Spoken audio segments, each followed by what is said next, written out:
and welcome to PPC Live The Podcast. I'm your host, Anu, and the founder of PPC Live. And if you're used to hearing from experts about how to ensure we're keeping up with the ever-changing landscape, you are definitely still in the right place. Every week, I'm speaking to a different PPC expert this time about their biggest F-up, but also how they turn things around. We never leave things on a disappointed note. We do speak about who helped them through the issue, how it got solved, what was the big lesson for them, what they would have differently, what they do differently now post, that mistake that happened. Today, we have the delight of hearing from Nick Handley, who is like a paid media lead at Impression. And you might recognize that brand name because Dave Alexander of Impression is speaking at our next PPC Live on February 5th. But yeah, Nick is going to be speaking, about an issue, a mistake that happened very early in his career. Undoubtedly, these are the kind of mistakes that you'll hear from. They are still important. But those mistakes early on in our careers are the ones that really can define us, that really make us the experts we are today. And this is no less of a case like that. So yeah, we're going to hear from Nick talking about this mistake, about landing pages and how to make sure that you don't make the same error. All right, let's speak to Nick. Hello, Nick. Welcome to PPC Live, the podcast. Hey, Anu. Thanks for having me. It's been a while, hasn't it? We've known each other for years, but never actually done anything like this. No. I mean, I started a podcast. You and Chris Nightingale, who was also on the podcast, the two of you have started a podcast as well. And I hear it's going really well. That's really nice. Tell us, even before we get into it, tell us a bit about that podcast. Chris and I, we actually first met on LinkedIn when Chris was like, I'm going freelance. Do you have any work for me? And I was like, I'm sorry, mate. I have zero work for you right now. And then we met at a event by Charlie Brennan. It was PPC Academy, which I think it's Performance Academy nowadays. And we got talking. He was mentioning about AI. I was mentioning about some things I'm doing with AI. And he was like, should we start a little podcast? And that's how it all started. And we're 7 episodes in now. We literally just recorded our first episode of season 2. And we've got the delightful sponsor by Optio now. So the guys at Optio saw what we're doing and like, we'd love to be a sponsor. So yeah, it's going pretty damn well at the moment. I don't think I'll ever become a podcast host full time, but it's fun for me. It's fun. What's it called? What's the name of the podcast? Oh yeah, sorry. The podcast is actually called Prompted. So it's the Prompted Podcast. Amazing. But yeah, also search for it. YouTube is the one.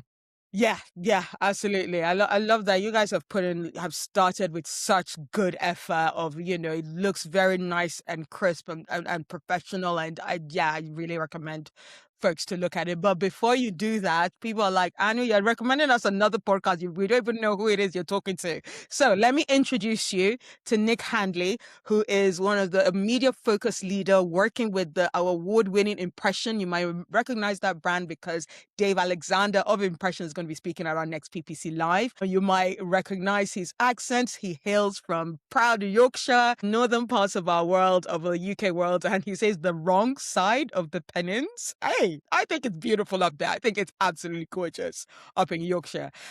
Somewhat a T-shaped marketer, he'll call himself, with experience managing digital strategy, with a strong background in growing agencies and media departments through client retention, growth, and internal optimization, with a short stint in-house. Haven't we all? We all wanted to test what it's like working with one brand and having a bit of normalcy of just knowing all their marketing strategy. I absolutely get it. So yeah, he's very, very hands-on managing and leading media strategy for brands on search, marketplace, and social. He's had a chance to work with household names down to startups and time, brand, and performance together. And yeah, his Rise at 7, you'll recognize that brand. They really went huge in terms of the PR world. BPP and Halford, some really great brands that we love.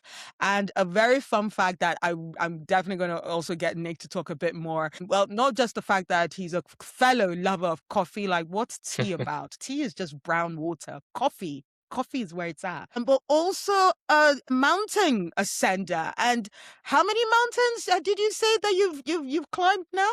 So I think at the moment I've got it on an app somewhere, but it's over 400 mountains that I've been up now. To clarify, a mountain in the UK is over 500 meters, so it's not as big as people actually think. Below that's a hill, but there's so many to go at. So yeah, if anyone fancies mountain talk, hit me up. I'm all about it. Amazing. And what's the furthest one outside of the UK you've done? So the first one I've done by hands down is Mount Fuji in Japan. It's a phenomenal climb, but if you ever do it, I can guarantee you there's a high likelihood that you're going to get zero visibility and you're going to see nothing. The cloud cover in Japan is pretty much most of the year round. So don't get your God. hopes up. It's a fun climb. The top isn't exactly the best. It's not the best view. So yeah, so because I was gonna ask maybe what time was the best time of the year to do it if people are gonna do it, but all year round it's a bit cloudy, is it? 100%. I spent a fair bit of time in Japan, but if you're going to try do it, I'd say winter, like autumn time's probably the best time. But you're going to get cooler weather. Anything outside of that, it's either rainy season, it's too humid, or it's roasting, or too cold. So Oh autumn's your god. good window to try get up. Nice. I actually plan to do that because it's my birthday in October time. And I was like, for me, I was like, Japan is in my heart to do this year. Yes. So, maybe I'll catch the perfect weather for Japan for this year. Oh, that'll be exciting. Probably not gonna do the mountain climb, let's just be honest about that. I don't blame you. Yeah. Is Anyway, y'all are saying that I knew this is not a travel podcast. Let's get back to what we're actually mainly talking about. We're talking about F-ups, but not just F-ups, how we turn them around. Nick has already like given me a sneak peek into what he's gonna share with us, and you're gonna learn a lot about this. Again, we're gonna be touching about how like AI is not the be all and end all of our jobs, and yeah, and it shouldn't make us lazy. We should really still be focusing on the basics, and getting them wrong is part of the journey to ensure that we get them right for our clients. So yeah, Nick, thank you for joining us today to share one of these important stories with us. So without further ado, Nick, take it away. What F up would you like to share with us today? So I was thinking about the different types of F-ups I've had, and given that I'm less hands-on as I used to be in terms of account management, I've actually gone all the way back to the start of my career, which is near enough 10 years ago now, which makes me feel incredibly old. But it was probably one of the biggest ones that stuck with me, and there's good reason why. So I've started my career, I was working at a place called tiresonthedrive.com, which are now owned by Halfords. But I was working with two absolutely lovely people, Max Hopkinson and Will Pigeon and Will. They own Bind and also the Keynote Club as well. But they're the best people at bringing it to digital. Anyway, Will had gone on holiday. Will was like, I'm off. It's the Black Friday season and I'm on holiday. He'd left me with about 7 months experience with the reins Oh, of our PPC campaigns. Max is still in, Max is supporting, it's all great. fine. Okay. I'm using Google Ads Editor at the time, and everyone's aware Google Ads Editor back in the day, especially back then, you had to learn how to use it. It wasn't as straightforward, and I still think that Editor is the best way to do bulk uploads, but just learn how to use it. Anyway, we needed to change our URLs across every campaign we had. This is back in the day that it was easier to do it in Editor than do a mass URL change within the platform. And I changed the URL and I'd not checked the URL that I was putting in. Turns out the URL I was putting in was incorrect. And I was like, this is fine. I was like, I thought I checked everything, QA'd it. Turns out I hadn't. Clicked upload, everything goes live. Next thing I see, every ad has been taken down and Christ. disapproved. And I was like, fantastic. And I didn't necessarily recognize what to do to start with. I was like, panicked. So I was like, God, I'm like, what am I going to do here? I'm like, I've taken down our entire Black Friday sale. And for context as well, Tires on the Drive back then, PPC accounted for like near enough 70% of all their conversions. So it's a big portion of and I was like, I'm going to lose my job here. I've completely messed up. So I actually raised it to Max, and Max luckily helped me sort everything out, and he coached me through it, showed me how to, make the change in Editor, to undo, re-upload, and make sure things were done. And it really made me realize back then that I need to be a bit more careful, and that keen eye to detail was such a big thing. But I think the reason that I wanted to mention it is because nowadays with AI and automated tools that are out, I think it's even more prevalent and salient than ever to make sure that we're actually doing the due diligence and to Yeah. understand how to do something before we actually do it. So like Yeah. quite often I'm hearing people using AI to speed up techniques or other bits like Yeah. that.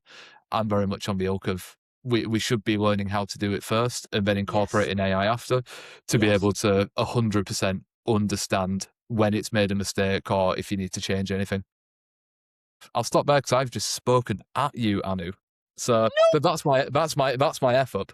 No, I love that you did that. That's the I sometimes I'll go back to a recording that I've done with a guest, and when I hear myself speaking to, and I'm like, I knew the audience don't want to hear from your voice, you know. Also, when I'm editing, and I like cut what I said. So no, it's amazing to share that, and how even, you know, you said that you checked a few things. So like let's go let's go like. Unfortunately, this might be the bit that will give you PTSD. I'm sorry, but like, well, let's go through the dig it deep a little bit more into the story. You said that you did do the double checking, that you know, that's the advice. That's a guardrail to prevent wrong landing pages. You did a check. You looked through the URLs. What is it that you missed? Was it like the tracking bit of it, or was the landing page you inserted itself just wrong? No, the landing page I inserted itself was wrong, and I don't know how I missed it, but I missed part of the URL name. So tiresonthedrive.com, I'd missed part of it within the Tires on the Drive part of the URL. And Right. there was other changes I was making to ad copy and things like that. So I was doing a lot of different changes.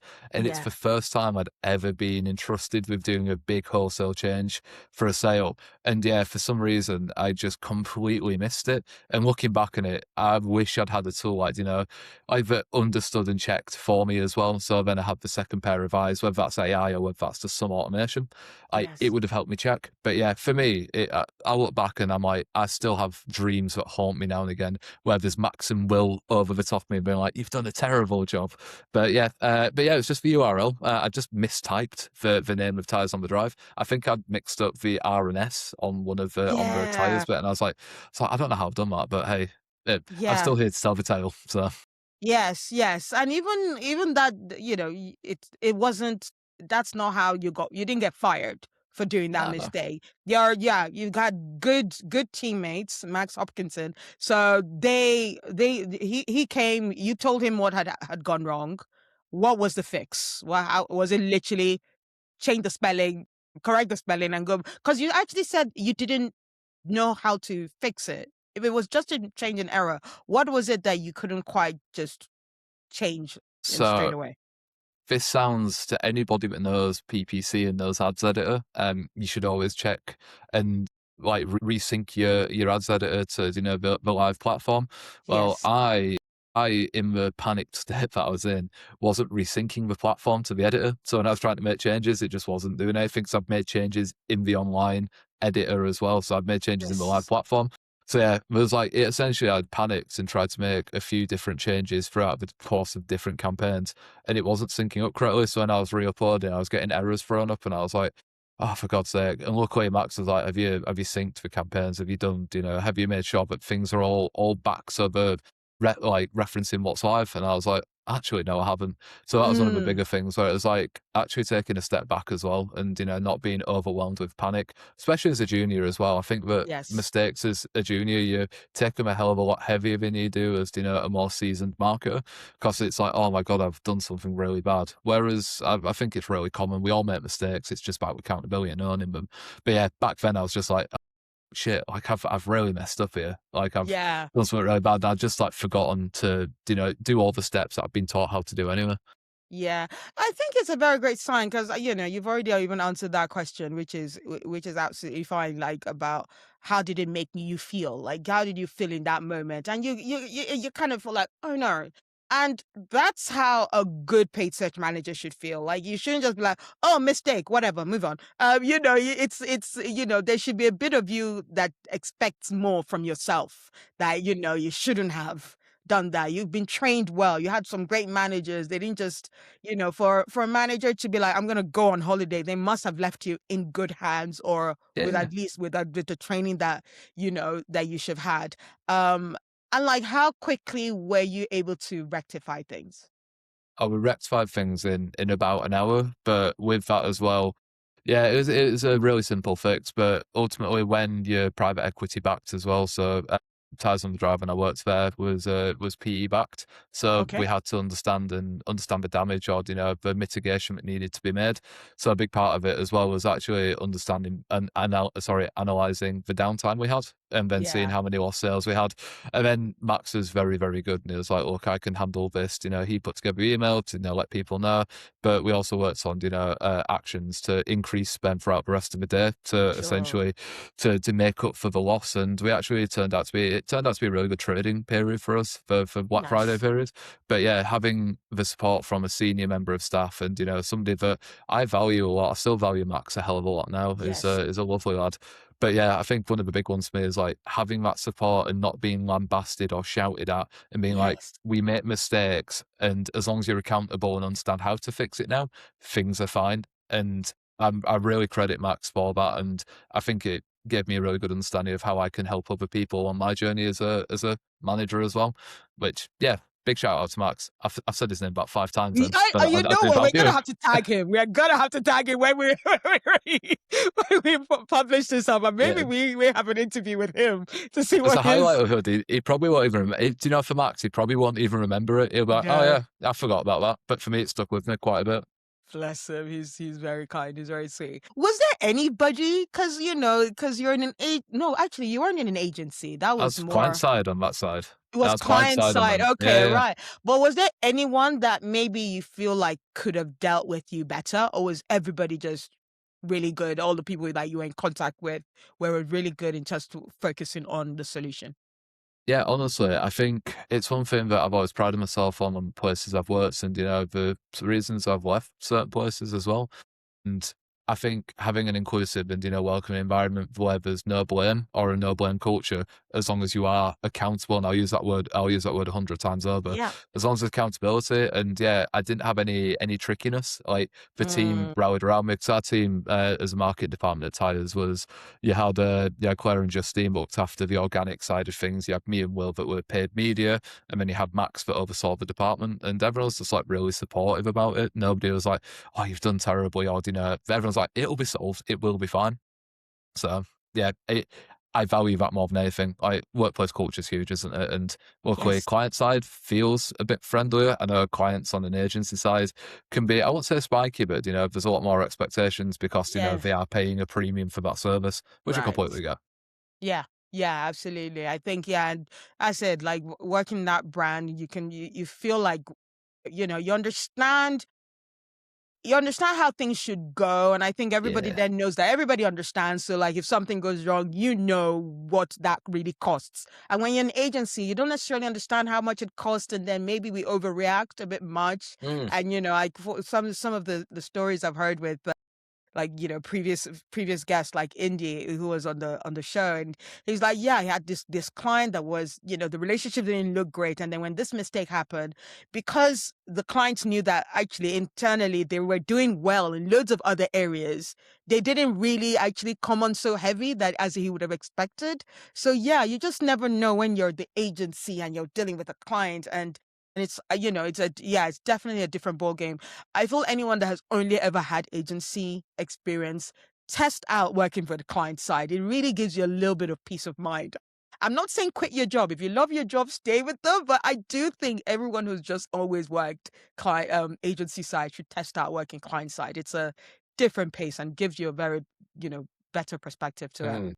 Anyway, coming back to the story. So let's get back more on the positive ends of things. So what would you say, like, are the guardrails you now put in place, that you put in place specifically based on that era happening?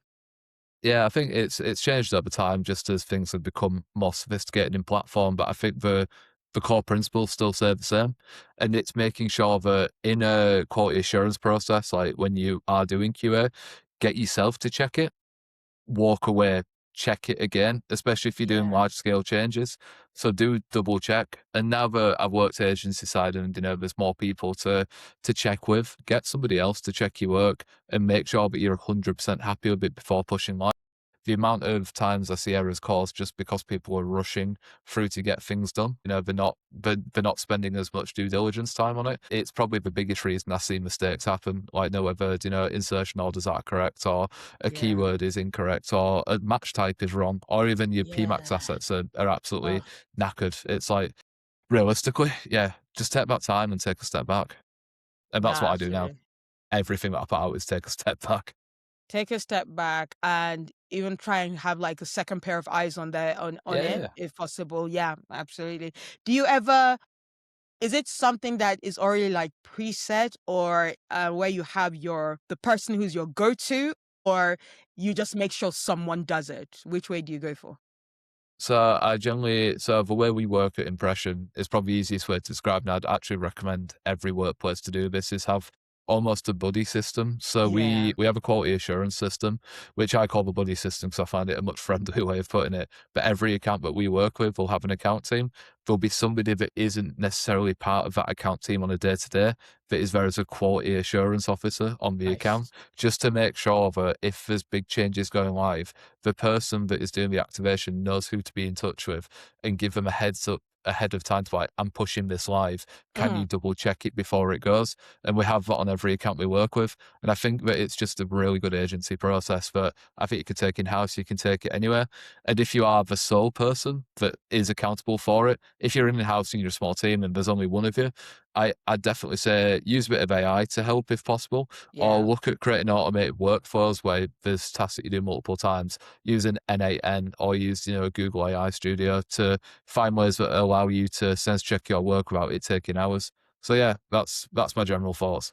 Absolutely. Yeah. Use a buddy system. Yeah, that's definitely a really good way to put it. And I think it's a really great when you have it as a system so that it doesn't feel like, if it's an ad hoc thing, you almost feel like, oh God, does someone not trust me? Has someone being allocated as the second pair eye? Because I think that has when I because yeah, you say you've been doing this for 10 years. I think mine is double that. God help me. And No, it is I'm not double covering that. all the graves. But yeah, so like way back, I knew when auditing started being a thing, there was always a sense of, oh God, oh, my client Yeah. doesn't trust me. Oh yeah, we need to, why does this person want to audit my work? Are you trying to say something about me? And there was always that nervousness about it. And now auditing is now part of, the vocabulary, the system, Yeah. people's services. We now realize that it's actually important. It says nothing about your skill set or your expertise level. And with the fact that there's so many campaign types you could do, so many different setting types, it could be tracking issues and that kind of stuff. It's actually important that somebody else who is not staring at the campaign every day does take a look. They're fresher eyes Mm. and they will spot the mistake. And I've said this before, so apologies to my audience, but seriously, your eyes pre and post setting a campaign is totally different. Once you set a campaign live, all of a sudden you see the mistakes. All of a sudden you're like, oh, they should have done that, should have done that. And it's almost even impossible to get around, no matter how much staring you look at it. Once you go live, your eye sees so many different. It must be scientific. It's good. I'm going to research it. There must be something scientific about it where it's just, you just see something totally different. Anyway, enough of my rambling again. So, what is your advice? Let's say someone has gone through this. They've uploaded a whole bunch of URLs like in Google Ads Editor, and it's gone wrong. And if let's say they don't have someone like Max, who will be like the patient person to take their problem to. What's your advice for that someone in that moment? Yeah, I think it's probably less common, isn't it, to think about, you know, like URL uploads, but it still goes on. And I think if any form of bulk upload or any change that you make, it's if you've made that mistake and you've, you know, effed up, like, step away from it for 5 minutes. 5 minutes ain't gonna people ain't gonna die if you know, step away from your screen for 5 minutes. Let yourself calm down before you know, start to change things. If you're like me, who is an anxious sort of mind anyway, like, that really does help. And I Yeah. think it's something that is 100% what a worthwhile skill is, to de-escalate yourself before looking into a solution, and then just piece back of what's actually gone wrong, figure it out, the standard process of, you know, what's the causative action, what's happened, like, can you find a simple error, and then Mm, how do you stop it happening again, and then mm. just make the change. Like, I think it's easier said than done when you're in it, but I do generally think take that time out and don't give yourself a hard time, because the mistake needs to be changed anyway. You might as well think about what you've done after and just think about sorting it to start with.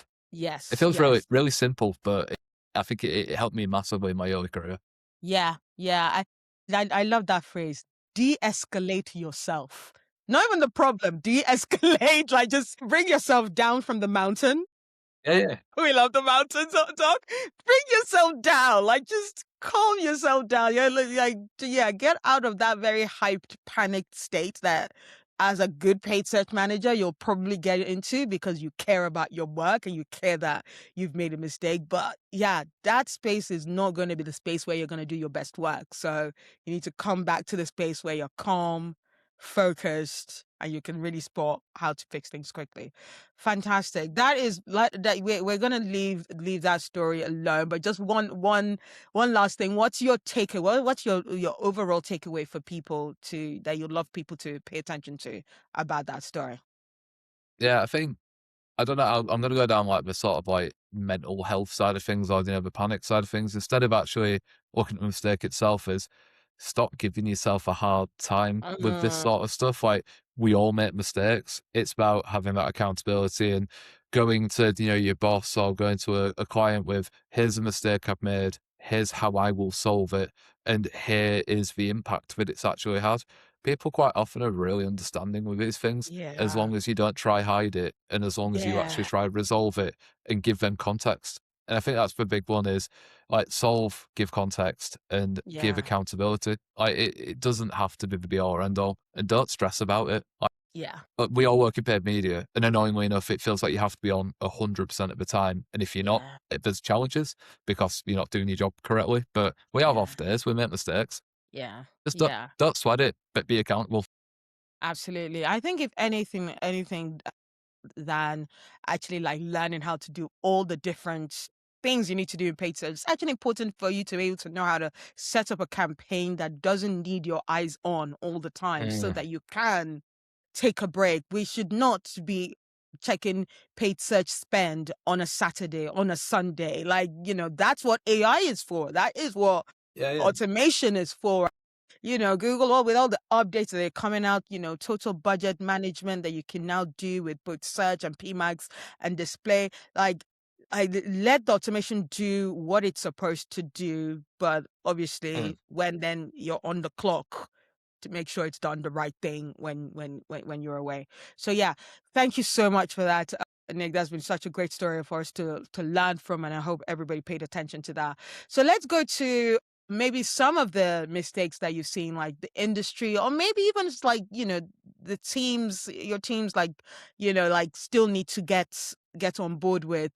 Just before we started Mm. recording, you said that you are the go-to. People have the something's a bit confusing. They come to Nick to the rescue, which is like a really cool position to be. So, what are maybe like the most common mistakes that are still you'd say happening that maybe surprises you that you're like, guys, this is why are we still making these kind of mistakes, kind of thing. Yeah, I think I'm not going to throw shade at my team if that's No, okay. But of course what I not. will do is I'll throw shade at other agencies and name them. I'm joking. I won't be naming anybody. But one of the biggest things that when I chat to new prospects or clients, Yeah. it's funnily budget conversations come up so much around people overspending or underspending. And I don't understand how people continue to make, and it proper gets under my skin sometimes. How are you not monitoring this? Like having simple budget paces or, having alerts that send in when you've like spent so much budget or a change has been made is a really simple thing. And I think the only other thing is like, and I'm not sure if it's a mistake or if it's just like proactiveness. I won't say it's a Mm, mistake, but it's a mistake not to be proactive. I think it's one of yes. the largest things that clients, especially now on the agency side, and have been Yeah. for, well, God's 8 years. It's one of the biggest things people want to leave for is the mistake is you just weren't proactive and you've just coasted. And it really Yeah. gets under my skin because I'm like, you should care about your clients. You care about the account. It's not just making revenue. Like it's a business at the end of the day. If you work with SMB, it's probably the owner's money that they're putting in. Like, Yeah. do your job. Yeah. And I Yeah. don't know grill people, but it's one of the biggest reasons agencies seem to lose clients is they're not Okay. proactive and they make budget mistakes. That's my general thought pattern at the moment. Yeah.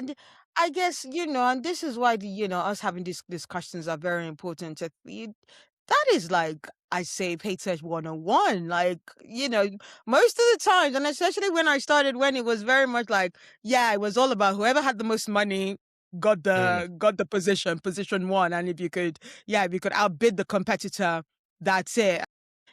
Our job was budget management and the clicks. Was it getting revenue? Oh, we hope so. We weren't really measured on return on investment. Our job was budgeting. And yeah, and that really just highlights where I really hope people are not just giving that to AI, because actually knowing how to do that properly on a basic level, then will make sure that the AI does it well and AI has delivered you the right thing, especially with the fact that Google can also like spend up to 100 times you're like twice as, or not 100 times, like twice as much of your budget in a month. Or you got to be really careful about. Well, no, it won't spend more than you put it in the campaign, in account month's campaign, but it can spend twice as much in a day. Is that correct?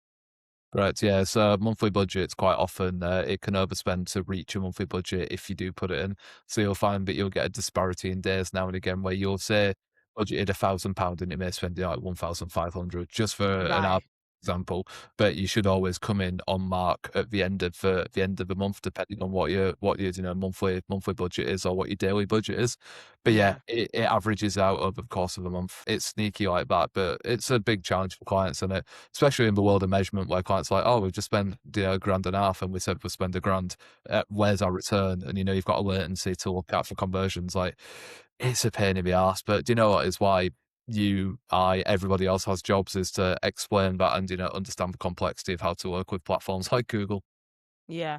And what's your favorite like tool or solution for budget management?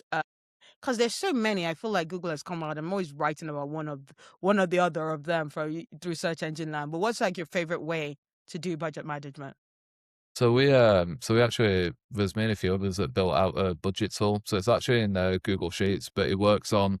So we house our client data in BigQuery. It's all safely Hmm. secure and GDPR compliant, of course. But we use SQL and we actually do daily Mm, pulls from BigQuery into Sheets, and we've got calculations that work out the latency of conversion to understand yeah. the amount of conversions it will have, especially if there's long windows. But then looking at budget as well, like what's your 3-day rolling average, what's your monthly, and where's your expected finish going to be, and then how does that work to the KPIs of the client, and then we look at, as I said, like conversion latency and other bits like that. So we house it all within Google Sheets, and the reason we do Nice. that is it's like a building block in it. It's like Lego is Google Sheets for Yeah. data nerds like me, and it means I Yeah. can go out and change things and make changes for teams where they need more bespokeness. Yeah. There's a lot of third-party tools that do it as well, but I don't know. I just prefer building. Absolutely. Yeah. No, it's always good to create something bespoke, I feel, because yeah, you just never know about the out of the box solution that Google gives. Where, let's be honest, and Google will not be shy about saying this. They are aiming to hit their budgets. They're aiming to hit their revenue targets. They're aiming to, hit their targets. Google's targets is not the same as your client's targets. So yeah, make sure that you're using what needs to be used for your clients. I'd also like to touch on maybe like, bad ways that you feel like mistakeful ways that people are using AI and AI solutions. Like, do you have any like unique perspectives on that area? I'm not sure if it's unique, but I think I'm not yet again calling people out, but you see a lot of people on LinkedIn be like, they found a, one-stop solution or a one-stop prompt that will write your ad copy or will do keyword research. And I don't know, I feel it feels lazy and almost predatory to people that don't really understand how it does work. But yeah, I Yeah. think the biggest mistakes I generally see is people relying too much of it to do data analysis without proper inputs. Like Yeah. JSON files are by far the best way of inputting, and most people just drop in, a sheet. They'll ask it to do tasks that are way beyond, what it can actually do without more information or more insight. And probably the biggest one is people don't seem to understand how to prompt particularly well. So a lot of the Mm, time they're quite, I won't say lazily written, but ill-educated built prompts that aren't actually giving the system and the LLM enough information to Yeah. produce the output that you want. If people do fall into that trap, ChatGPT has a really good prompt engineer tool that you can use, which I'll find and send to you, Anu, so you can pop it anywhere. But there's also Amazing. Google, so fantastic. Google has a really good guide as well on how to Okay. use good prompts, which I've used throughout, and I essentially look at it whenever I'm stuck. But yeah, those were the big Nice. ones. Is people trying to get AI to do too much with too little Mm. information from a prompt perspective.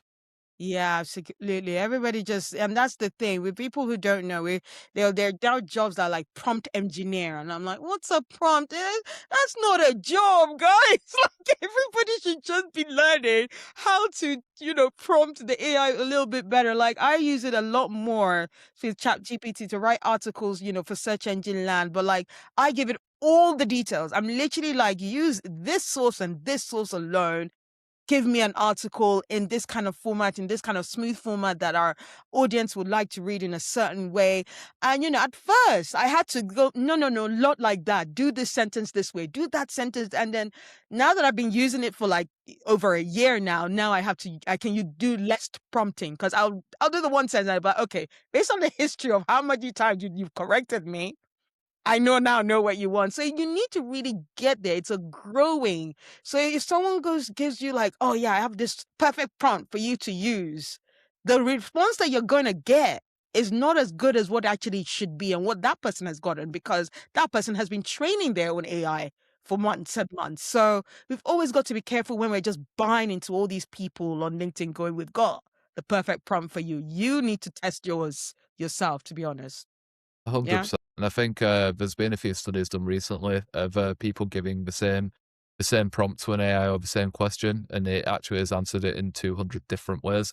I'll find the link to the study, but it just shows that it's there to please and not please from a human perspective. It's there to give the output that it thinks is going to be the most representative of what you're wanting, based on what you put in. So it can have a lot of bias in it as well. I've got a Yes. load of examples, and I could talk about this forever, Anu. So we're probably best moving on, or else I could jump massively into it. You know what, Nick? I apologize to our audience if I'd already said it. That is just really why it's important that it's an expert. You know the basics of paid search, your all these email marketing. You know what the output should look like because AI will give you its best guess. It'll give you its best guess based on what it's collated on the internet. And if what it's collated from the internet is wrong and you don't recognize that, you're just producing wrong thing and spitting that out on a blog or for your clients or putting it as a keyword research. And that's not research. Research is actually knowing what your clients does, knowing what are the terms that their customers actually use, knowing the kind of ad copy and text that they want to see, knowing cultural differences kind of thing, depending on what country. Yeah, you see, you said you could go on. I will stop now. Yeah, let's take it back into even like into the spirit of this, into the podcast of like talking about mistakes. Why is it important, and why as a leader, you've been a great leader to several teams. Why is it also even important that your team hear you talking about your mistakes? I generally do think that, especially in the digital world, like everyone shouts and touts about how good things are instead of actually, Mm, the honesty. Like we all sit, like, I sit in my office sometimes. And I'm like, God's sake, I'm sick of this industry sometimes. Then I'm like, I absolutely love it. I think it's good to show the vulnerable side. I think it's good to show mistakes can be made and that we aren't just robots. And I think, given the digital world isn't as tangible, so like if you fix a car or fix a bike or anything that's a bit more real world, like you get reward from it quite quickly. Whereas, mm, we run a campaign or we run something and get outlandish numbers that, beat everything. It's then, yeah, well, what's next? You never really have that time to breathe. And I think showing the yeah, failures and mistakes that we can make makes it a bit more, I suppose, like humanized, where it's not just yes, everyone in digital marketing is like absolutely shit hot everything all the time. We are people and we have off days. We have yes, days where we just don't want to get out of bed and we're just going to get by and do what we need to do instead of yeah, going above and beyond. So yeah, I yeah, think as a leader it's incredibly important to let other people know that being vulnerable within our industry is an important factor and also helps everybody talk about it a bit more freely. I could go into the minutiae of how it impacts mental health, but I'll Yeah. pause that one because it's a large topic itself. It really is. And yeah, there's been a lot more, especially in digital industry. I hope a lot more people are focused on their mental health because the pressure of what you need to do, on how you need to perform, performance reviews, you need the person who's getting the pay rise, not getting the pay rise, that kind of thing. It can be really like heart-wrenching, and it has driven people away from the industry altogether, just thinking no one can make mistakes. I've definitely like had people leave because they just felt the pressure of the agency. It's actually is there's so much to learn, and we're in that cusp of like with AI. There's going to be so much, so it could be very interesting, and we've just got to give each other grace, give ourselves grace, especially, and just hang in there and take the weekends off and give yourself permission to be like, yeah, take a total break off, clock off at 5 o'clock, and don't think about work till the next day. That is absolutely fine. That doesn't make you a failure. So yeah, I hope people like learn that big from this. Give yourself grace and make sure you focus on your mental health. And yeah, we're gonna leave things there, but our last question, our fun non-PPC, like, yeah, we're gonna take a break from all the PPC talk now. If your PPC career were a movie, what would the title be? Yeah, I was trying to work this one out, and I was like, I'm gonna have to go, and I'm gonna have to use another movie's name, but I'd call it Labyrinth. It's a Okay. fantastic film from 1980s. David Bowie's the star in it. He wears Yeah. incredibly tight spandex, which is a bit unnerving sometimes. My God. But Yeah. the whole idea of PPC and digital has changed so much since the start of my career, and I feel that I am navigating a labyrinth with understanding the next move. Where I think measurement and incrementality and contribution are the next big things within media to understand the impact of what we do. But I've never thought about, say, 10 years ago. I was trying to Yeah. understand the change from CPC to EPC, Yeah. ECPC, like enhanced cost per click, and like I think that's the easiest way to describe it. My PPC career has been a labyrinth, and that's the movie title I go for because everything is changing all the time, and you've just got to navigate through it to a point that it feels comfortable, and you're like, cool, Yes. may not know where I'm going, but we'll get to the end eventually. Yeah, yeah. And I just think that it's a bit of like, you're very right in terms of like that whole like how it's a labyrinth, because it's like when you just feel like you figured one thing out, another maze of like, okay, wait, I don't get this. Something new has come out, and you still need to keep figuring it out and figuring out new things. So everybody hang in there. If you feel that your career is like a labyrinth, you're in good company. And know that even like the experts, the top people in our field are feeling the same way. But yeah, that has been such a great conversation, Nick. Thank you so much for joining us today to share your story and share about, how we should really focus on our mental health. And yeah, thank you for continuing to roll through the labyrinth of your career. And we look forward to where that takes you and where that leads you. Thank you so much, Nick. Cheers, Annie. Thank you for having me. Yes.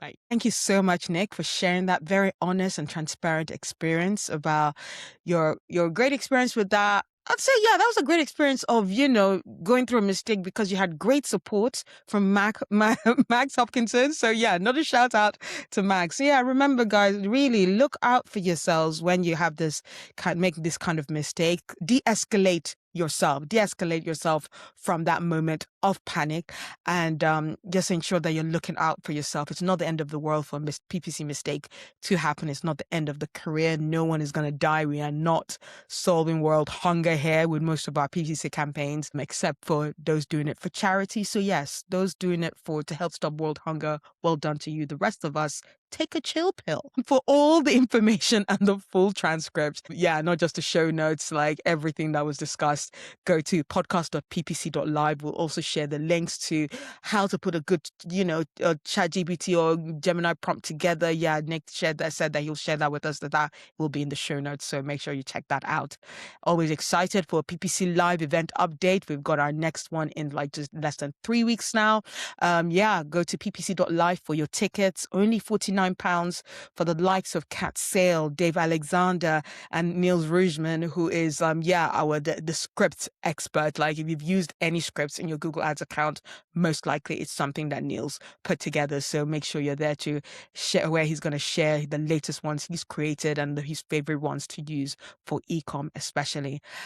Also, before I leave you, I'm delighted to share that I am taking on coaching clients. Please go to themarketinganu.com for that, where you can book 15 minutes of free discovery call time to discuss what your needs are, whether you want to overcome your imposter syndrome, getting more confidence to speak on stages, to ask for that promotion or for that pay rise. Let me know so that we can have a discussion about that and use a program and do a coaching program that works specifically for you. So I hope you have enjoyed the show, and I look forward to bringing more PPC F-ups and triumphs next week. Thank you so much. Bye.